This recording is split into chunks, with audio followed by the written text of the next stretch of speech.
తిరుపతి దేవస్థానంలో పడ్డ ఇబ్బందులు కానీ చూస్తే మీరు అల్లాడిపోతారు. లడ్డు ఎంత సైజు ఉండాలో ఆ సైజు ఉండేది కాదు. పొరపాటును ఎవడైనా అడిగాడా అంటే మీకు తెలియదమ్మా, తిరుమలలో కూడా ఒక జైలు ఉంటుంది, అది మనకి ఎవరికి కనపడదు. ఆడకెళ్ళి కుక్కను కొట్టి కొడతారు. ఎవ్వరు ఏది అడిగినా సరే ఇమ్మీడియట్లీ వాళ్ళ కస్టమర్ కాలనీ వెళ్ళిపోద్ది. ఇక్కడ లడ్డు అడిగాడు సార్, ఇక్కడ అన్నం బాగాలేదన్నాడు సార్, కొండ మీద అది లేదన్నాడు సార్, ఇది లేదన్నాడు సార్ అంటే కుక్కను కొట్టి కొడతారని చాలా మంది కూడా యూట్యూబ్లో కూడా వాళ్ళ ప్రైవేట్ ఛానల్లో పెడితే చిన్న చిన్న యూట్యూబ్ ఛానల్ కూడా కోట్ల మంది చూశారు తిరుమలలో ఇలా ఉంటుందా అని. ఒక రాష్ట్రం, 2 రాష్ట్రాలు, 3 రాష్ట్రాలు, అన్ని రాష్ట్రాల్లో కూడా దీని మీద గొడవ జరిగింది.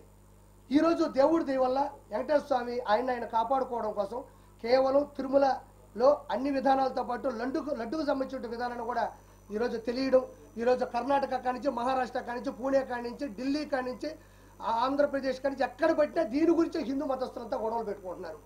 కేవలం ఏంటంటే ఆయన క్రిస్టియనిజం బతకాలా, 7 కొండల మీద వెంకటేశ్వర స్వామి ఉండకూడదు, ఇదేదో భలే ఉంది, క్రిస్టియనిజం పెంచాలంటే 7 కొండల మీద మన దేవుడిని కూడా ఈ మధ్యన చూస్తున్నారు మీరు.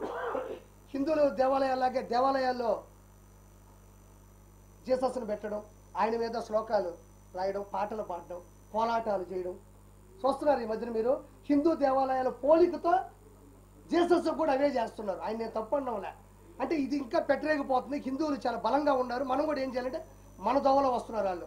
ఆ తర్వాత రోజా మాట్లాడుతూ మా వాడిపోయిన రోజా, మా సిగ్గులోని రోజా, డబ్బుల కోసం కకృతి పడే రోజా, ఎంతటికైనా దిగజారిపోయే నగిరి రోజా గురించి ఈరోజు మాట్లాడాలా. నిజంగా చెప్తా ఉన్నా, ఒక రోజుకి 75 లక్షల రూపాయలు వైవి సుబ్బారెడ్డి, నగిరి రోజా కలిసి షేర్ చేసుకున్నారు. ఇది వాస్తవమైన పాట, మీరు కూడా షాక్ అవుతారు. 75 లక్షల రూపాయలు తిరుమల తిరుపతి దేవస్థానంకి గూడ్స్ బండి ఒకటి వేసుకెళ్తుంది. నా అంతటి లేదు తాళపాక అన్నమయ్య, ఆయన ఎట్టెళ్ళాడు కింద నుంచి. మీరు అన్నమయ్య సినిమా చూస్తే నాగార్జున గారి క్యారెక్టర్ అది, తర్వాత రోజా క్యారెక్టర్ అది. వెళ్ళి రోజుకి 75 లక్షల రూపాయల వైవి సుబ్బారెడ్డి, రోజారెడ్డి ఇద్దరు కలిసి పంచుకున్నారు. ఆ తర్వాత ఈ మనిషి ఏది పేపర్లో రాసిస్తే అదే చూసి చదవడం అనేది రోజాకి బాగా అవసరం.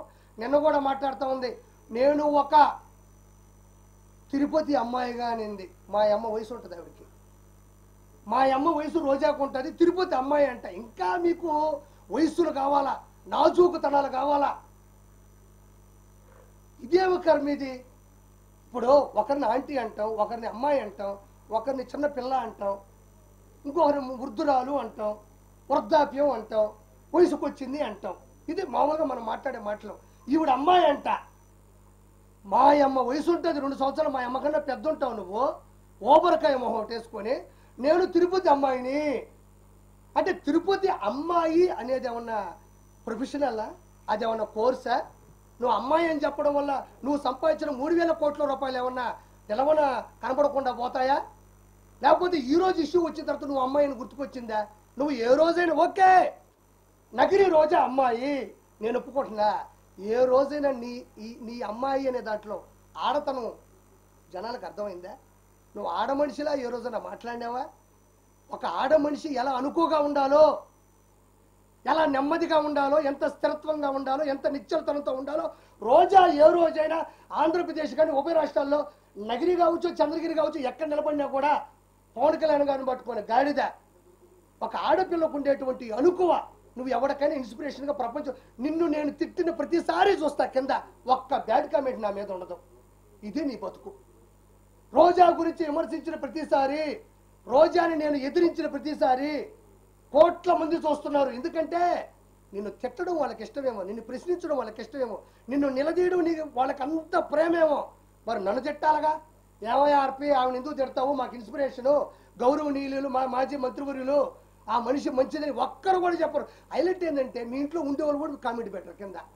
అంటే మీ ఇంట్లో వాళ్ళకి నచ్చక ఒక అమ్మాయి అంటున్నావే, ఒక ఆడతనం ఉందా నీకు, అడవితనం ఉంది నీకు, మృగజాతివి నువ్వు, మృగంలా ప్రవర్తిస్తావు. డబ్బులు అకౌంట్లో పడితే అన్నదమ్ములు అక్కడ ఇక్కడ మోసం చేస్తే వచ్చే డబ్బులతో 3,000 కోట్ల నుంచి 5,000 కోట్లు ఈరోజు సంపాదించింది నగిరి రోజా. ఆ డబ్బులు నగిరికి పెట్టుంటే మహానగరం అయి ఉండేది. ఈరోజు ఎందుకు చేసావు ఈ పద్ధతులు? మళ్ళీ ఇంకొకటి నేను ఈరోజు చెప్తున్నా, ఈ మనిషికి అన్నీ తెలుసు. లడ్డులో ఉండేటువంటి కొవ్వు పదార్థాలకు సంబంధించినటువంటి 15% రోజా తీసుకుంది. ఇది వాస్తవం. వాస్తవం కాకపోతే రోజాని డిబేట్కి రమ్మనండి, లేకపోతే నా ముందుకు వచ్చి మాట్లాడమనండి. నేను చాలాసార్లు చెప్పానన్నా, రోజా చేసిన అక్రమాలు చెప్పా. ఎక్కడైనా గుర్తుపెట్టుకోండి, నేను ఇది చెయ్యలేదు అని ఒక స్టేట్మెంట్ ఇచ్చిందా? రోజా ఎక్కడైనా నేను 3,000 కోట్లు సంపాదించలేదు, ఇసుక మాఫియా చేయలేదు, ఎర్రచంద్రం శేషాచలం అడవుల్లో ఎర్రచంద్రం కరుణాకర్ రెడ్డి, వైవి సుబ్బారెడ్డి, ధర్మారెడ్డి, జవహర్ రెడ్డి, జగన్మోహన్ రెడ్డి, వీళ్ళందరూ పెద్దిరెడ్డి రామచంద్రారెడ్డి, మిథున్ రెడ్డి, వీళ్ళందరూ పంచుకుంటుంటే అన్నా నాకు 4 చెట్లు అన్నాను. ఇది కానీ నా 4 దిక్కుల్ని మొక్కే దేవుడు ఆయన, 4 దిక్కులకి మొక్కు ఆయన. అలాంటి వ్యక్తి శేషాచలంలో ఎర్రచందనం ప్రకృతి వనం, అది ప్రకృతికి సంబంధించినటువంటి సంపద, అది నాకు సంబంధం లేదని రోజా అల్లా. నేను ఈ లెక్కని చెప్తే 5,000 కోట్లు దాటిపోయింది. ఇప్పుడు నేను చెప్పిన లెక్కనైతే ఎర్రచందనం 5,000 కోట్లు దాటిపోయింది. నేను ఒక మాట మాట్లాడింది,